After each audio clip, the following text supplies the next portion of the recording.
আসসালামু আলাইকুম বন্ধুরা, আজকে আমি আপনাদের মাঝে খুবই সুস্বাদু একটা ডেজার্ট আইটেম শেয়ার করব।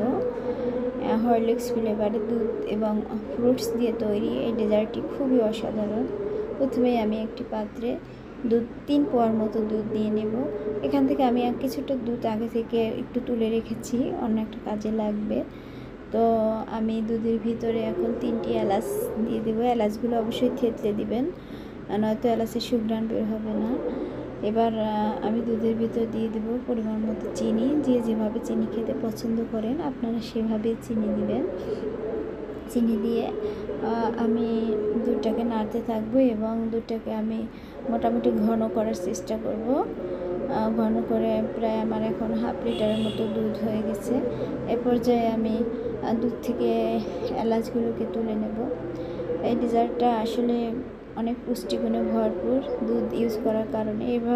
এ পর্যায়ে আমি আলাদা করে রাখা দুধের ভিতরে 3 টেবিল চামচ আগার আগার পাউডার দিয়ে ভালো করে আমি দুধের সাথে পাউডারটা মিক্স করে নেব। পাউডারটা খুব ভালোভাবে মিক্স করতে হবে, নয়তো দলা পাকিয়ে যাবে দুধের ভিতরে দিলে। এখন আমি এই মিক্সারটাকে দেখুন আমি কত সুন্দর করে মিক্স করেছি। মিক্সারটাকে আমি গরম দুধের ভিতর দিয়ে অনবরত নাড়তে থাকবো, কারণ আমি যদি না নাড়ি তাহলে আগার আগার পাউডারটা জমাট বেঁধে যাবে। সেক্ষেত্রে আমাকে অনবরত নাড়তে থাকতে হবে, নাড়ার উপরে রাখতে হবে এবং একটা বলক উঠলেই দেখা যাবে যে দুধটা ঘন হয়ে এসেছে। এরপর যে দেখুন আমি কিন্তু নাড়তেছি এবং আমার দুধটা কিন্তু দুধের থিকনেস কিন্তু ঘন হয়ে এসেছে। আপনারা একটু লক্ষ্য করলেই বুঝতে পারবেন যে আগের চেয়ে দুধের থিকনেসটা কিন্তু ঘন হয়ে এসেছে। আগার আগার পাউডার দেওয়ার কারণে এরকম হয়েছে। তো আমি বেশি সময় দুধটাকে নাড়াবো না। একটা বলক ওঠার সাথে সাথে দুধটাকে আমি উঠিয়ে নেব। এরপর যে আমার দুধটা হয়ে গেছে, আমি দুধটা উঠিয়ে নিলাম এবং আমি আগে থেকে একটা প্লেট ঠিক করে রেখেছি। সেই প্লেটে আমি সম্পূর্ণ দুধটা ঢেলে দিলাম এবং দুধের ভিতরে আমি গরম থাকা অবস্থায় কিন্তু কিছু ফ্রুটস কেটে রেখেছি। এখানে আমি খেজুর ইউজ করেছি, আপনারা চেরি ফল বা অন্য কোনো ড্রাই ফ্রুটস ইউজ করতে পারেন।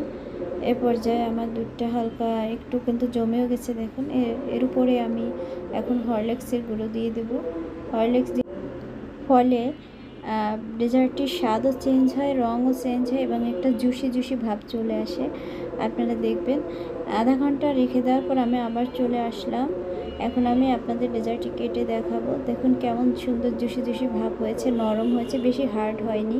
এক্ষেত্রে বেশি আগার আগার পাউডার ইউজ করলে ডেজার্টটা হার্ড হয়ে যেত। এখন আমি কেটে আপনাদের দেখাচ্ছি এবং কেটে দেখুন কত সুন্দর হচ্ছে। আমার ভিডিওটি ভালো লাগলে লাইক, শেয়ার এবং কমেন্টস করবেন।